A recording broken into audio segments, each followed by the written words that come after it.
Imaginez un instant votre porte-monnaie. Vous y trouvez sans doute quelques pièces, des billets et votre carte bancaire. Mais que diriez-vous si, demain, une nouvelle forme d'argent venait s'ajouter à tout cela, entièrement numérique, officiel, aussi sûr que les euros que vous avez dans la poche? C'est exactement le projet de l'euro numérique. Une véritable révolution financière se prépare en coulisses, orchestrée par la Banque Centrale Européenne, la grande gardienne de notre monnaie. L'idée est simple mais puissante, créer une version électronique de l'euro, directement émise par la BCE. Cette idée n'est pas sortie de nulle part. Elle représente une transformation majeure, peut-être la plus importante pour notre monnaie depuis 2002. Pensez-y, l'argent a constamment évolué au fil des siècles. L'euro numérique serait la prochaine étape logique de cette longue histoire. Il ne s'agirait pas simplement d'un nouveau moyen de paiement comme une application bancaire, mais bien d'une nouvelle forme de monnaie publique, accessible à tous les citoyens, une sorte de billet de banque digital. Alors, pourquoi l'Union européenne se lance-t-elle dans cette aventure complexe de l'euro numérique? La réponse se trouve dans l'observation des grandes tendances qui transforment notre société. La première, et la plus visible, est la diminution progressive de l'utilisation de l'argent liquide. De plus en plus, nous privilégions la carte bancaire, le paiement sans contact, smartphone, le paiement sans contact, montre connectée, payer un café, un ticket de métro, faire ses courses en ligne.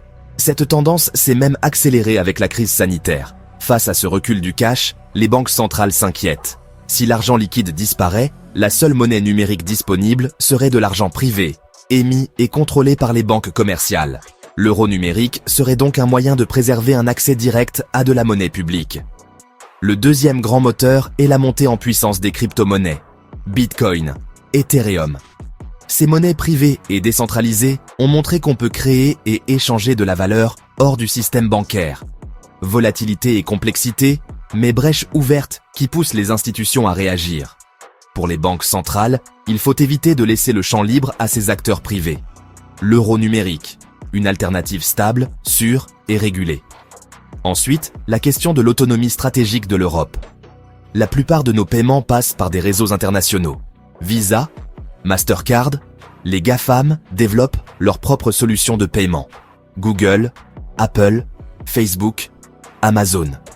Face à cette dépendance, l'Europe souhaite bâtir sa propre infrastructure de paiement numérique. L'euro numérique serait la pierre angulaire. Mais alors, concrètement, comment utiliserions-nous cet euro numérique? L'idée est de rendre son usage aussi simple et intuitif que possible, pour que tout le monde puisse s'en servir. Pour le citoyen, l'euro numérique prendrait la forme d'un portefeuille électronique, un peu comme une application sur votre smartphone. Vous pourriez télécharger cette application officielle, gérée par la Banque Centrale Européenne, ou elle pourrait être distribuée par votre banque habituelle. Pour alimenter ce portefeuille, il suffirait de faire un virement depuis votre compte bancaire classique, ou peut-être même de déposer de l'argent liquide à un guichet. Une fois votre portefeuille chargé, vous auriez un solde en euros numériques, prêt à être dépensé. Pour payer vos achats, ce serait un jeu d'enfant. En magasin, il suffirait de scanner un QR code avec l'application de votre smartphone. Le transfert d'argent serait instantané, direct au commerçant. Fini le temps d'attente lié aux transactions par carte. Pour les achats en ligne, le processus est tout aussi simple. Choisissez euro numérique au paiement et validez la transaction depuis votre application, de manière sécurisée. Ces paiements de base seraient gratuits pour les utilisateurs, comme les billets et pièces. L'euro numérique fonctionnerait même sans connexion Internet. C'est crucial pour qu'il soit aussi résilient que le cash. Imaginez une zone sans réseau ou une panne d'électricité généralisée. Grâce à des technologies comme le Bluetooth ou le NFC, la même que pour le paiement sans contact, vous pourriez transférer des euros numériques d'un appareil à l'autre, smartphone à smartphone. L'argent continuerait de circuler en toutes circonstances. Utile pour l'inclusion et pour la continuité des paiements en cas de crise. Quand on parle de monnaie numérique, on pense tout de suite au Bitcoin et aux autres crypto-monnaies. Il est donc essentiel de bien comprendre ce qui différencie l'euro numérique de ses actifs. La différence fondamentale réside dans leur nature même. L'euro numérique serait une monnaie de banque centrale. Il serait émis et garanti par la Banque Centrale Européenne, la BCE. Sa valeur serait parfaitement stable. Un euro numérique vaudra toujours exactement 1 euro. Comme un billet de banque, mais sous forme digitale. C'est un passif direct de la BCE, la forme d'argent la plus sûre. Aucun risque de perte soudaine de valeur, sauf en cas d'inflation. Le Bitcoin, à l'inverse, est totalement décentralisé. Aucune banque centrale, aucun gouvernement ne le contrôle. Sa valeur dépend de l'offre et de la demande sur les marchés. Son cours est extrêmement volatile, il peut monter ou s'effondrer en quelques heures. Plus un actif spéculatif qu'un moyen de paiement stable. Sa technologie, la blockchain, nécessite une puissance de calcul énorme, ce qui rend les transactions plus lentes et coûteuses comparées à l'euro numérique. Ethereum suit une logique similaire, mais il est plus orienté vers les contrats intelligents et les applications décentralisées. Entre ces deux extrêmes, une troisième catégorie, les stablecoins, par exemple l'USDT et l'USDC. Ce sont des crypto-monnaies privées adossées à une monnaie officielle, comme le dollar. En résumé, 3 approches différentes. L'un des premiers grands avantages promis par l'euro numérique, c'est vraiment la combinaison de la rapidité et de la sécurité. Les transactions seraient quasi instantanées, 24 heures sur 24, 7 jours sur 7. Fini, donc, les délais de virement interbancaire qui peuvent prendre 1 ou 2 jours ouvrés.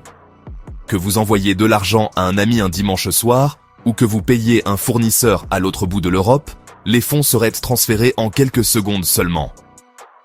Cette rapidité serait combinée à un niveau de sécurité maximale, puisque l'infrastructure serait gérée directement par la Banque centrale européenne.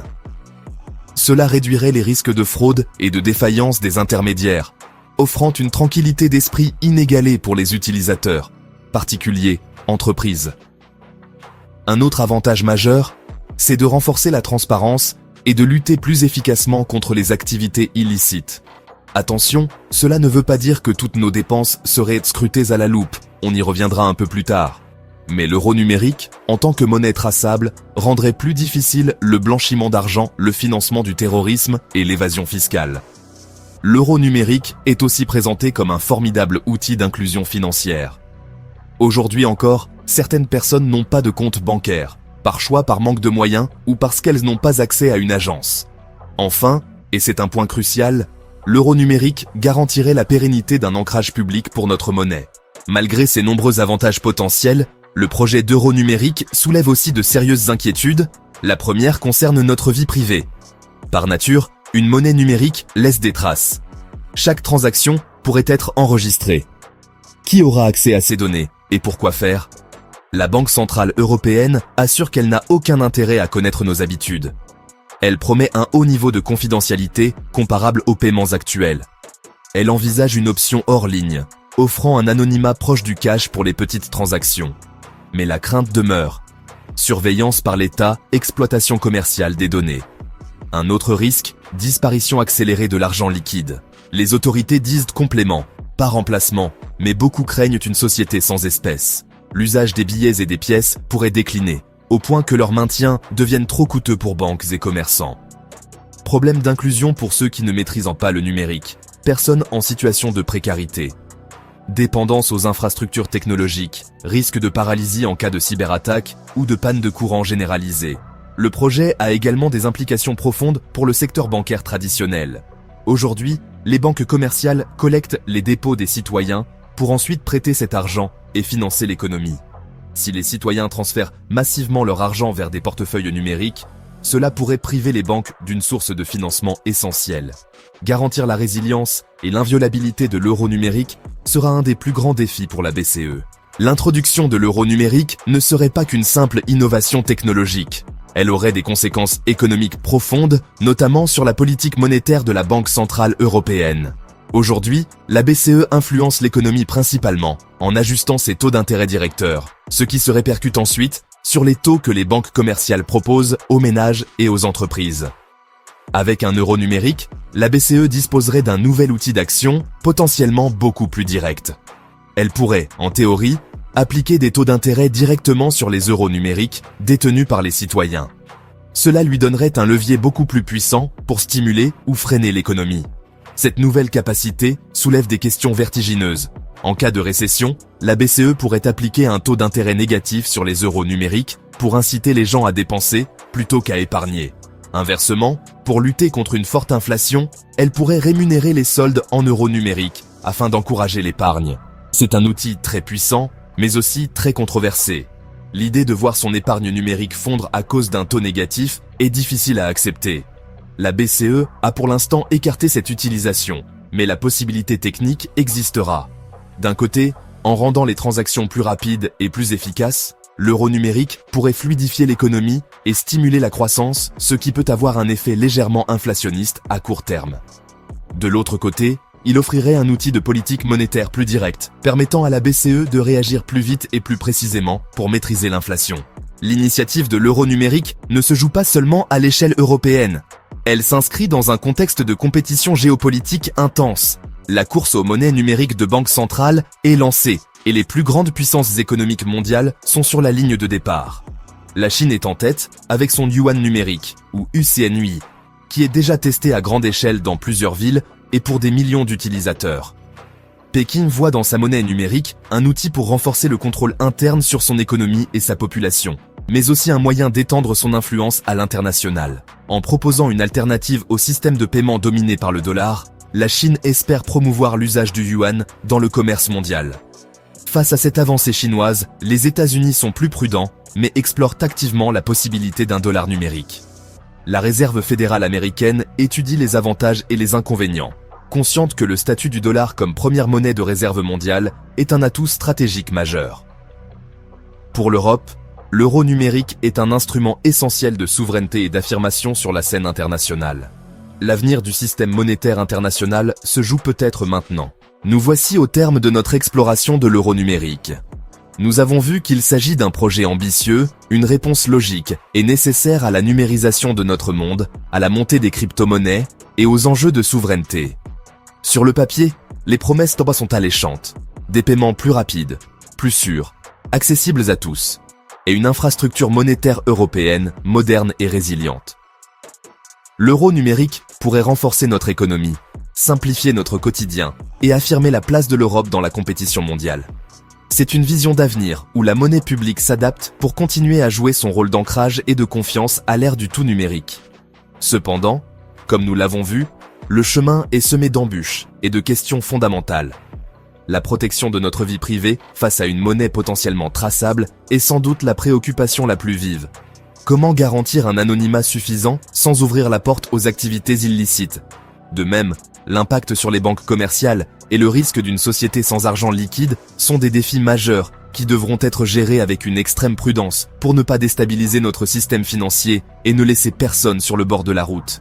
La réussite de ce projet dépendra de la capacité des institutions à trouver le juste équilibre entre innovation et sécurité, entre efficacité et protection des libertés fondamentales.